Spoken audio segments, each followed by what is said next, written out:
Hello YouTube land, it's Debbie from the Canadian Crocheter. Today is February 16th. It's been a little while, I think a week or two since I've been on. I don't have a lot, but I'm going to show you what I've been up to. We've been busy doggy sitting. Our neighbors went away, and so we were doggy sitting their 80-pound black lab, who's an absolute sweetheart. But my little 16-pound Oscar does not like big dogs. So we have a little railing here between the downstairs and the upstairs, and hubby kind of created this gate so that we can keep it closed, so we can keep the two levels separate. He spent the majority of the time downstairs. I mean, we did take turns, and it's been interesting. This poor Max, he was just petrified of my little guy. We tried a few times to introduce them on an easy level, but Oscar, you know, he's old. He doesn't like big dogs. So anyway, it's been interesting. And then halfway, about a week into that, we are doggy sitting my daughter's dog, who happens to be a beagle. And Oscar and Brooks, the beagle, they worked it out a long time ago, like a year ago. In the beginning, it was very stressful, but they worked it out. They put up with each other now. They're actually sleeping together. That's why I'm here now. Max went home. His mom and dad came home, so he went home this morning.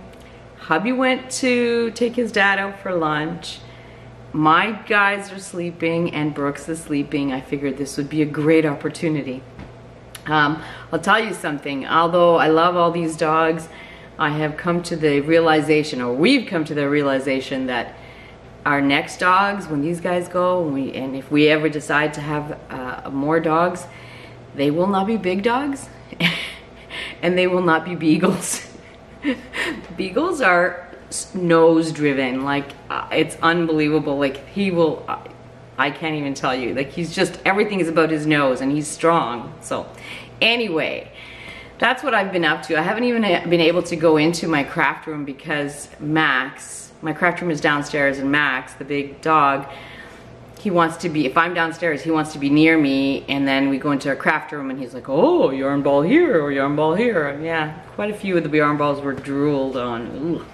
Anyway, Max is home. We have the beagle till the end of the month, which right now it's calm and quiet, so I figured I'd take a chance. Okay, what have I done? Let's start with, I'm gonna show you what I've done, then a whip, and then what I've done, because the last one is I want you to humor me.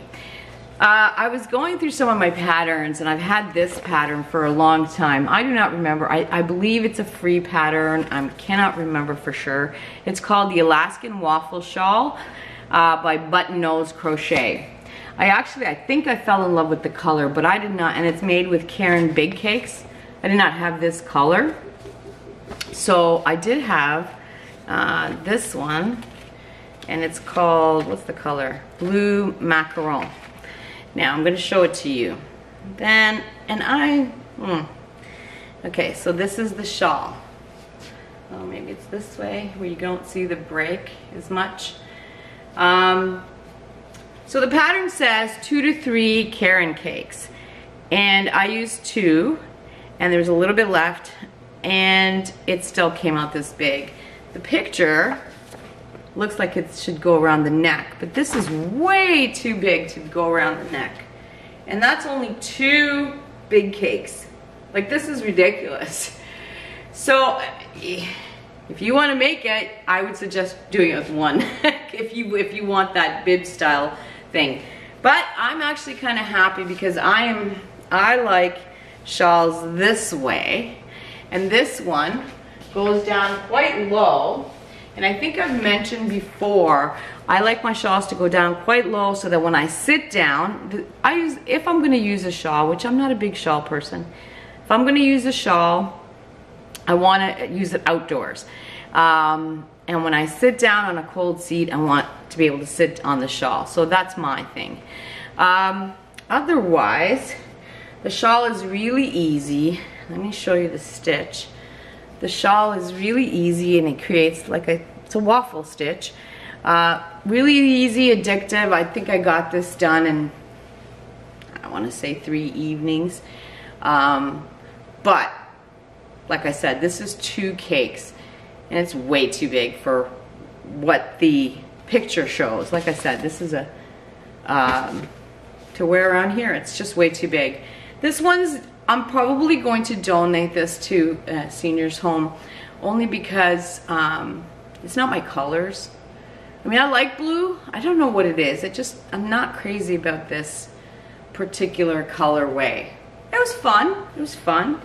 And it's going to be great for the elderly. Like I said, when you put it this way, it leaves it warms their shoulders, but it leaves their hands free. So I like that. And I like the length of it. But it is a funny shape too. It's like this. This is the shape. So overall, I'm pleased. I had fun making it. I just don't think it's very practical for me. So I will probably donate this. And yeah, and like I said, it was fun to do. So maybe a blanket in this stitch might be more user-friendly for me. But anyway, so I got that done. And like I said, it was quick, easy. Yeah, piece of cake. I'll leave the link for the pattern. Now I'm going to show you a whip.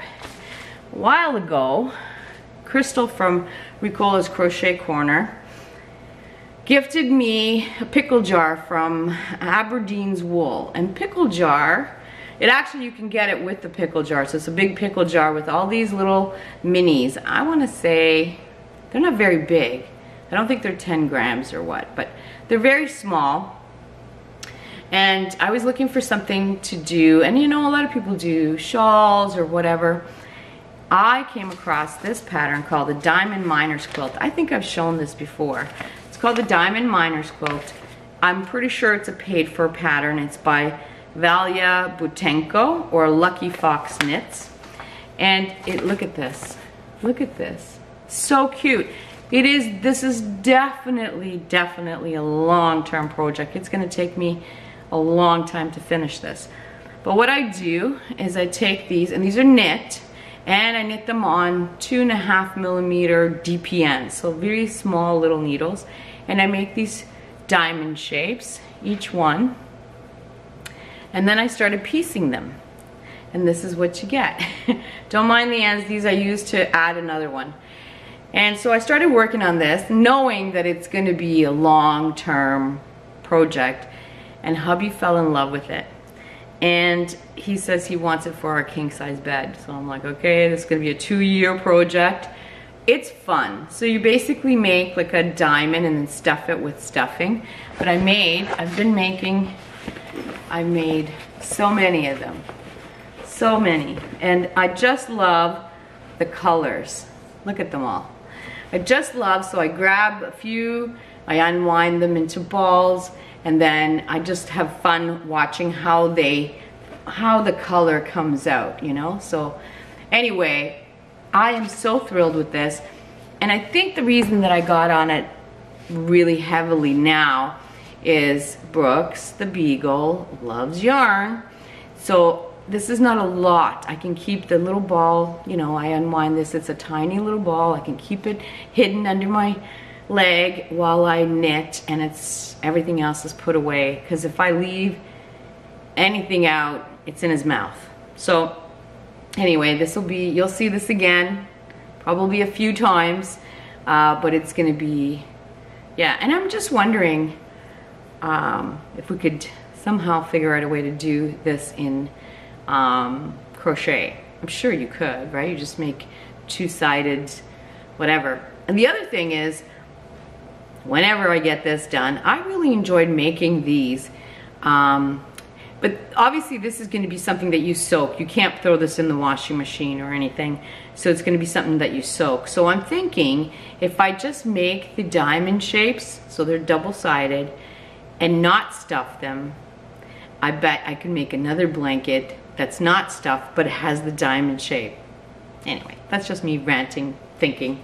So anyway, this is so far. I have probably 20 done in here that have to be attached to this. It's gonna be a long process. So I just wanted to share that And these are all fingering weight. So they're time consuming, I guess, but I'm enjoying it so much. So, and it's, like I said, it's a small, my project bag for that is like this, just, you know, really easy. Now the last thing, and you're gonna have to humor me, last year, Seta from Seta's Place came out with this calendar, and each month featured a different friend, a Yarny friend. And I said, everybody that was in it participated and made something to represent that month. Well, I decided to make blocks, granny square blocks out of this book. Couple of things. I'm not that thrilled with a lot of the blocks here. I don't think the instruction, maybe it's just me, I don't think they're extremely clear.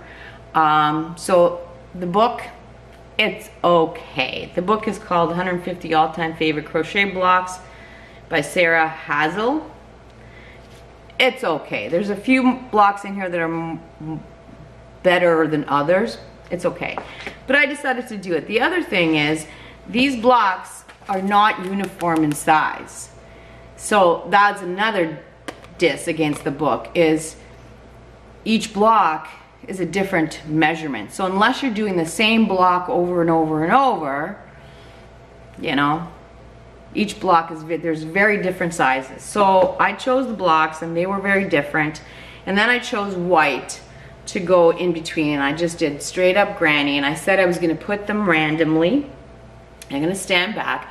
It is a little puckery because the blocks were different sizes, and I did my best to put them in. So here's the blanket. It's just a throw for me, and it's a, like I said, I put them random. It looks okay. Now I'm just gonna go over it month by month and show you the blocks, because I didn't do that as the months progress. So bear with me and humor me, or you can go. The first month in January was Seta's Place. Let's see if I can find that block. I'm pretty sure it was this one. So let's see if I can show you that. Pretty good, right? All right, and then we're gonna try to do this real quick. And then the February was J Hook Crochet. Let's see if I can find that one. I believe that one is this block. Let's see.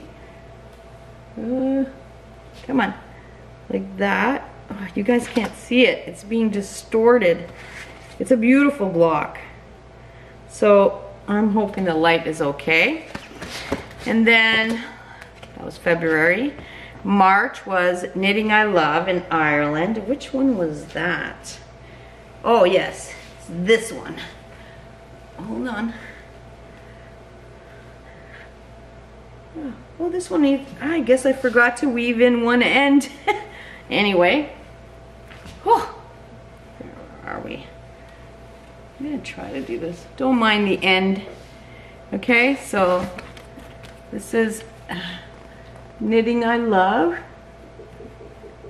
Pretty good, right? Pretty accurate. And I have to go back and weave that end in. And then, oh, April was me. That was me. Which one was that? Hold on. What I'm planning on doing is putting all the labels on the back, like a label representing each one. Was this one? I believe this one was, yeah, I think this one was me. I think so. Pretty accurate. Okay, and then our sailboat queen, Barbara, was May. And let me find her. I believe, hold on. I believe she was this. Oh my goodness. See? Got that. I hope this is coming through okay. And June was Yarn Joy Podcast. And me see, that one is right down at the bottom here. Okay. Like that. Pretty good, right? I think. And then July was Gary from Urban Yarns. Okay. And I believe his was down at the other end. Oh, I think that's pretty good. Sorry about the wonkiness of it. And then August was Zelda NRJ3. Hold on, I gotta find hers. Hers was fun to make. Where is she? Where is she? Here you go. Hers was fun to make. Yeah, Zelda. August. And then September was Deborah in Alabama. Okay. And I believe she's here. Pretty good, right? I wish I could do this better, I'm sorry. New York was a Cozy Quilter. Or that's October. Let me find October. Where are you, October? Here we go. October. I think that was pretty good. Pretty good match. Okay, sorry about that. That's my own stuff, right? November is Terry Mayer Crochets. Okay, let me see. Terry Mayer. Oh, we're gonna do this block. This block. Pretty good. Okay. And December is the Secret Yarnery. And I love this block too. This block was so much fun. This is actually a whole blanket block. Okay. I am struggling with showing you this. Yeah.